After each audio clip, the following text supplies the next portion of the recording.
Trust the Profits formula here on location at the Global Brew Tap House, as we're going to go through another fact or fiction talking about whether 70 days rest is just too much for the Kentucky Derby.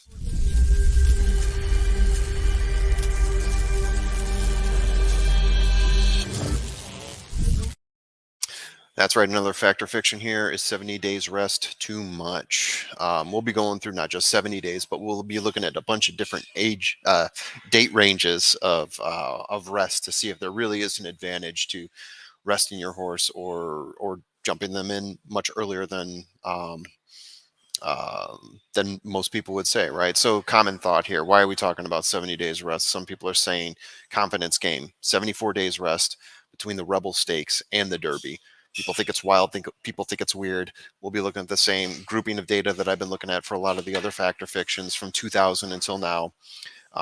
Occasionally, you see some outliers that wait longer than that 28 days. 28 days seems to be about the norm.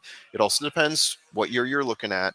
I've divided it up into two different categories here as well, and certain takes to take a look at that because there are some statistical differences between different data groupings.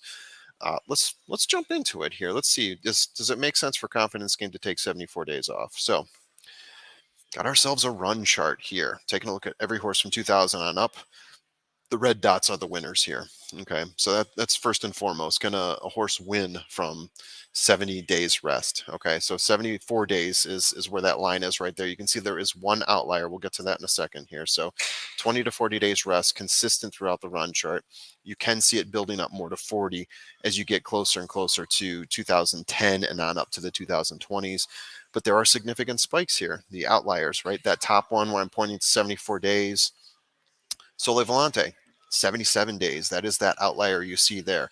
In that wild year of 2020, we had this really weird data bunch, this really weird data grouping where we ran the Derby in September, had horses taking all sorts of different breaks. Big News is in there as well at 56 days. You don't see that very often. So you see that cluster bumps up quite a bit there. You also have Homeboy Chris at 63 days, Major Fed 59, a whole bunch at 56.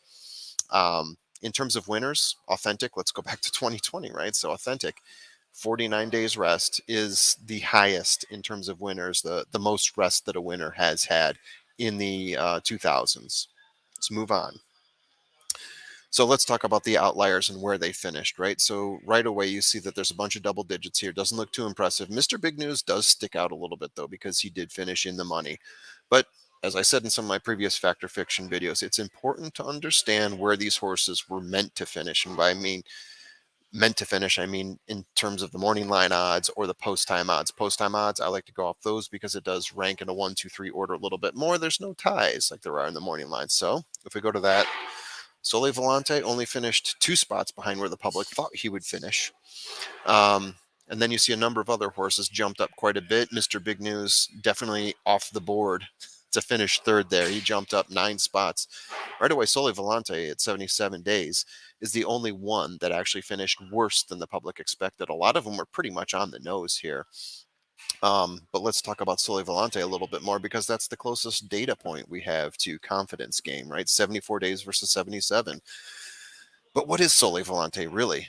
Since the 2020 Derby, he's raced 16 times and finished in the money just once. So right away, we're not talking about a horse that was hurt by 77 days of rest. This is a horse that probably wasn't that good to begin with, at least on a Derby level.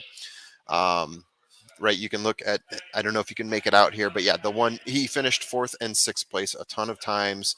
He's got a few graded stakes races in there, a few stakes races, and then a lot of allowance and claiming races in Gulfstream, 4th and 6th place. Sole Volante, I'm sorry to say, but you're crap. So a -2, I'm not putting a whole lot of stock in that.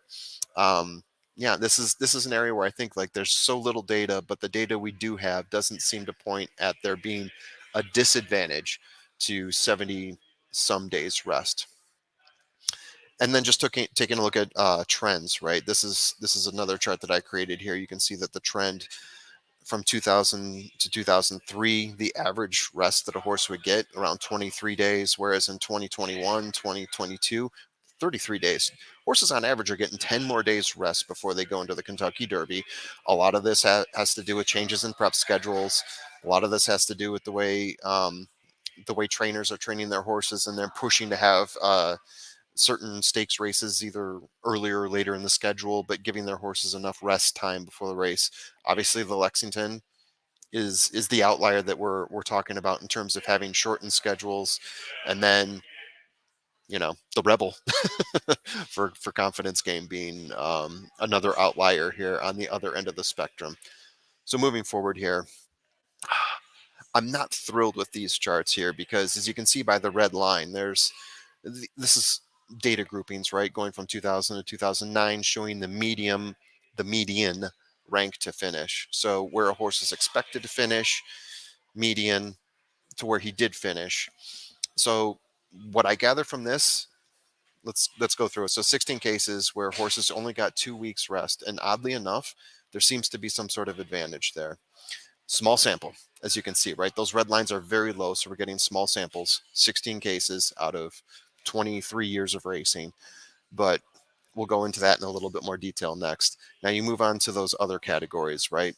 Going from like 15 to 21, 22 to 28, you do see them a little bit lower. So that means that they're finishing one rank lower than the public expected them to. That's where we have the most data points. And then the more rest they get, it seems like they are getting a little bit more of an advantage. But of course, that's also the point when our data starts to drop off. And then you get to the end, you see outliers like Volante there really start to dip down. But again, so few data points, I'm not sure how much you can really lead into that. Maybe you can read something into the 28 to 20, 22 to 28, 36 to 42. You start to see a little bit of an increase, but it's minor. So let's look at that 2 weeks or less, right? So 2 weeks or less, there is one significant outlier here, and it's commendable. And I looked back at 2000 and I wondered why. Why was the public betting on commendable, betting him down to 6-1 when this horse had finished fourth in pretty much all of his prep races up to that point? I do not understand why commendable is there. So taking a look at that one outlier, removing him from the equation, thinking the public was drunk when they were betting him in 2000, it seems like there is a clear advantage. Again, only in 15 or 16 data points, but a clear advantage to only resting your horse for 2 weeks going into the Derby, which really goes against what a lot of people believe is the right thing to do. I mean, Beverly Park is a horse that successfully runs on 1 week and 2 weeks rest, but a Derby horse, people don't often think of doing that. The risk of injury is there. Horse being tired is what you always hear of. The turnaround between the Derby and Preakness. A lot of people talk about how a horse rested going into Preakness is much better than one coming off the Derby because they're rested. They didn't go through 10 furlong race. But it is interesting to look at the data here. Where do we end up with all this? Conclusions. It's a little disappointing, but I'll just give you what I think right now.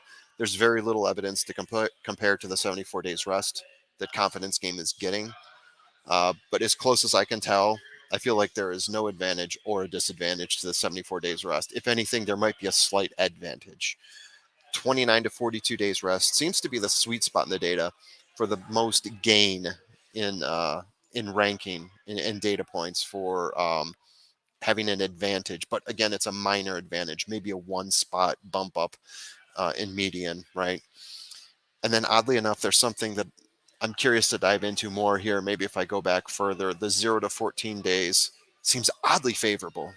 Again, we only have 16 data points. Would love to see more on that, but it seems oddly favorable that a number of horses are jumping up in terms of their ranking because of that. So there you go. There you have it. Confidence Game. If you like them, go ahead and bet them. The 74 days rest doesn't give me a pause. If anything, I think there's probably a little bit of extra confidence, just slightly, that you would lead into Confidence Game. But in general, I do like other horses better. So that's where I'm fading here. But I would love to know what you guys think. What do you think of the data? I know some of you are going to want to see me go back further. It's tough to get some of that older data, but I might look into it at a later date. Let me know what you think. You're going to bet Confidence Game. Did this change your mind at all? Or are you firmly in place on your strategies? Best of luck to you.